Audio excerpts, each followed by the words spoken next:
Assalamualaikum warahmatullahi wabarakatuh. Hai semuanya, semoga sehat selalu ya. Oke, untuk pertemuan 7, kita mau bahas mengenai populasi, sampel, teknik sampling. Oke, saya next dulu. Ini, materi kita hari ini. Saya sisipi sedikit mengenai kurva normal. Oke, jadi materinya adalah populasi, sampel, teknik sampling, kurva normal. Dan tidak lupa, selalu ada tugas di setiap pertemuan.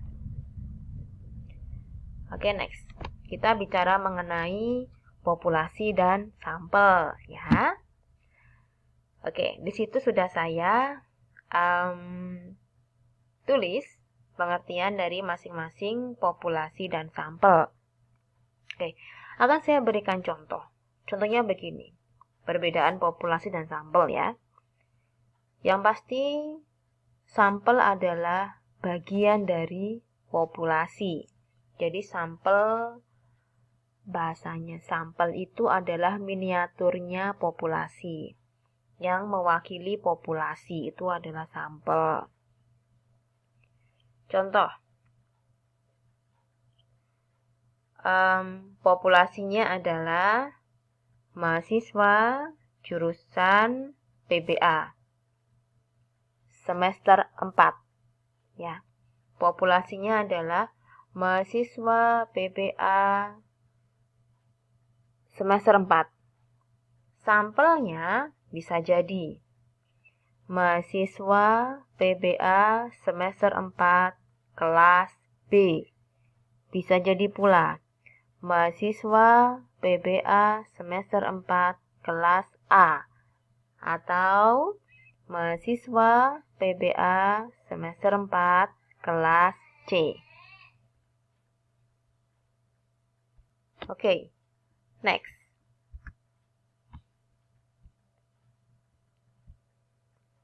Next, kita bicara mengenai teknik sampling. Ya, teknik sampling adalah teknik pengambilan sampel.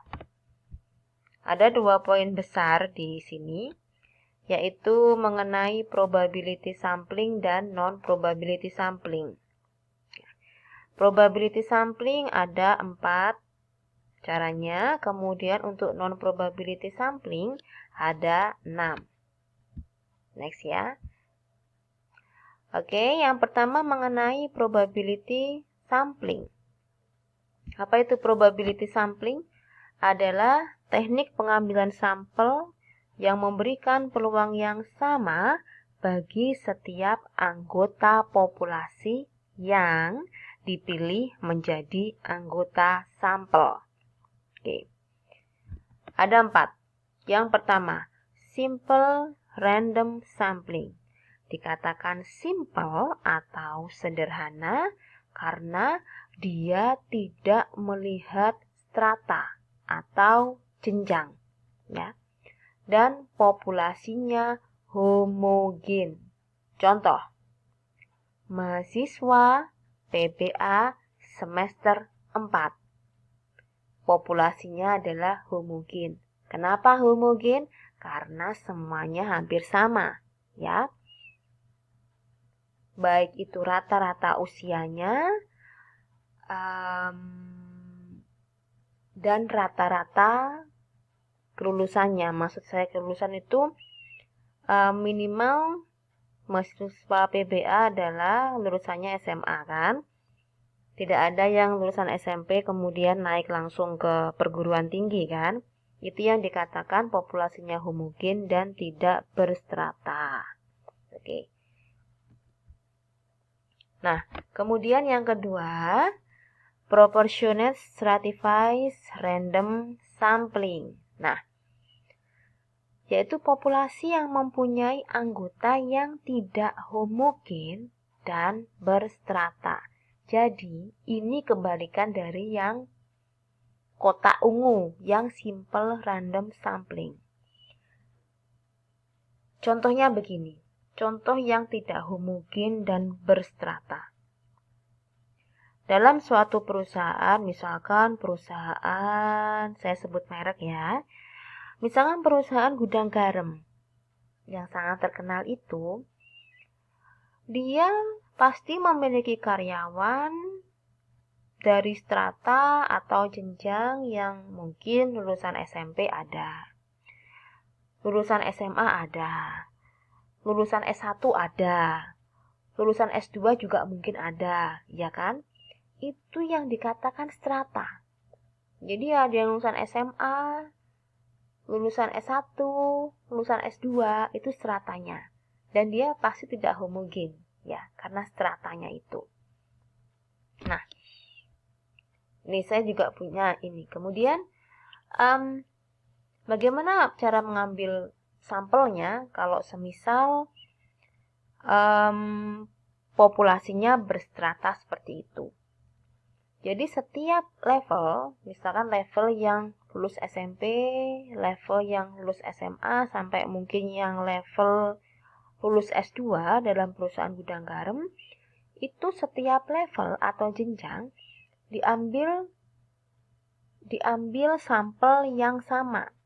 Semisal level SMA diambil 100, level S1 diambil 100 juga, level S2 juga diambil 100.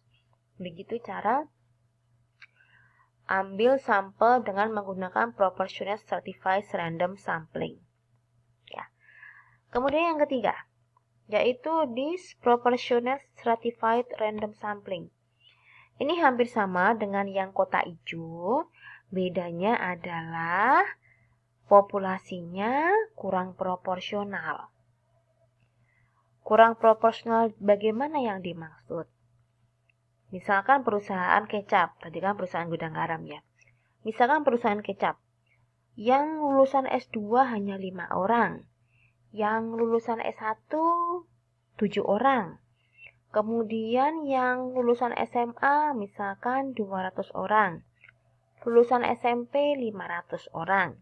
Nah, yang lulusan S1 dan lulusan S2 tidak setara atau tidak sebanding dengan banyaknya lulusan SMP dan lulusan SMA di pabrik kecap tersebut. Artinya kan kurang proporsional untuk populasinya kan. Sehingga jika Anda menemukan bentuk populasi seperti itu, sampel yang diambil dari S1 dan S2 karena memang sedikit dan kurang proporsional diambil semuanya. Karena apa? S1 kan hanya 7 tadi yang saya bilang kan. Kemudian S2 hanya 5. Sehingga level S1 dan juga level S2 semuanya diambil. Ya, karena hanya sedikit. Kemudian level SMA dan juga level SMP karena memang banyak, peneliti boleh ambil misalkan yang SMA hanya 100, yang SMP juga hanya 100. Itu tidak masalah. Oke, next. Area atau cluster sampling. Nah, ini saya ada grafiknya, contohnya ya seperti ini. Semisal di Provinsi Jawa Timur kita punya beberapa kabupaten atau kota, semisalnya A, B, C, D, E, F ini semisal adalah perwakilan dari kabupaten kota di Provinsi Jawa Timur. Kemudian peneliti hanya ingin mengambil berapa ini contohnya? 5 kabupaten atau kota di Provinsi Jawa Timur semisal. Nah, 5 ini diseleksi ya. Dari beberapa puluh kabupaten kota di Provinsi Jawa Timur, kemudian diseleksi semisal hanya 5 kabupaten kota di Provinsi Jawa Timur. Hanya 5 saja. Nah, tapi tetap kelimanya ini harus sesuai dengan apa yang diteliti oleh peneliti. Jadi, haknya peneliti sih mengambil 5 kabupaten atau kota. Kemudian, dari 5 kabupaten atau kota yang sudah dipilih ini, masing-masing dari kabupaten atau kota ini diambil sampelnya, kemudian dijadikan satu. Nah, itu kalau semisal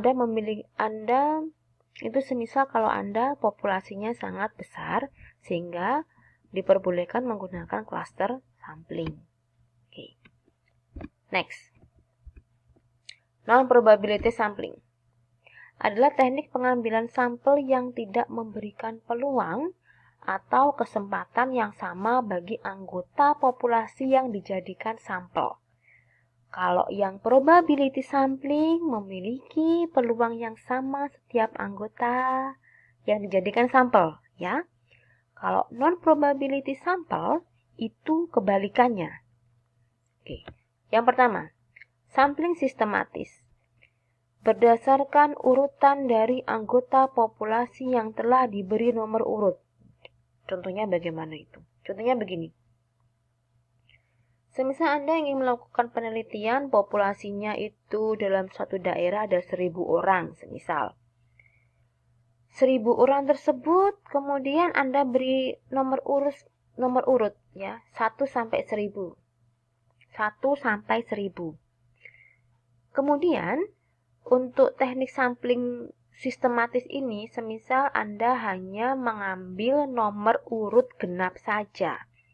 Berarti, anggota sampel Anda adalah orang yang menerima nomor urut genap Anda.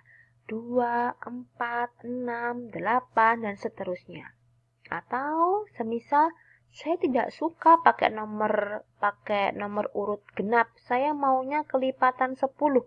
Tidak masalah, berarti 10, 20, 30, dan seterusnya. Ya, itu hak prerogatif dari peneliti. Oke, next. Sampling kuota. Mempunyai ciri-ciri tertentu sampai jumlah kuota yang diinginkan. Nah, itu. Contohnya bagaimana itu? Contohnya begini. Si peneliti ingin sampelnya sebanyak 500 orang. Kalau pakai sampling kuota, jadi si peneliti sudah ngefikskan dari awal bahwa dia ingin anggota sampelnya sebanyak 500. Jadi kalau belum 500, peneliti juga belum selesai untuk memilih sampel. Gitu ya. Itu sampling kuota. Next, sampling insidental. Nah, dikatakan insidental apa sih? Tiba-tiba kan? Kebetulan ya. Kebetulan, sesuatu yang kebetulan. Kebetulan itu juga merupakan hak prerogatifnya si peneliti. Kalau semisal dia tiba-tiba ketemu seseorang yang bisa dijadikan sampel dan seseorang tersebut sesuai dengan kriteria dari penelitiannya, bisa jadi langsung dijadikan sebagai anggota sampelnya dia. Next, purposive sampling. Teknik penentuan sampel dengan pertimbangan tertentu. Contoh, misalkan si peneliti ingin meneliti tentang kondisi politik Kabupaten A, semisal. Jadi, pastinya anggota sampelnya adalah orang-orang yang paham politik di kabupaten tersebut, ya. Berarti masuknya ke purposive sampling karena pertimbangan tertentu. Next, sampling jenuh. Semua anggota populasi digunakan sebagai sampel. Nah, ini sesuatu yang istimewa ya. Sampling jenuh itu contoh yang real sekarang lagi tren adalah sensus penduduk. Jadi sensus penduduk itu menggunakan sampling jenuh. Karena apa? Semua anggota populasi dijadikan anggota sampel. Next, snowball sampling. Oke. Yaitu teknik penentuan sampel yang mula-mula jumlahnya kecil, kemudian dia lama-lama menjadi besar. Contohnya begini. Semisal peneliti ingin meneliti misalkan tentang sejarah desa A. Dia bertanya kepada juru kunci. Ya. Ternyata juru kunci tersebut belum memberikan data yang valid. Nah, kemudian dia bertanya lagi ke juru kunci sebelumnya. Kalau semisal datanya masih kurang, berarti dia bertanya lagi ke orang terdekat atau orang yang paham sejarah dari desa tersebut, ya. Jadi semakin banyak, semakin banyak, semakin banyak. Itu maksudnya ke snowball sampling.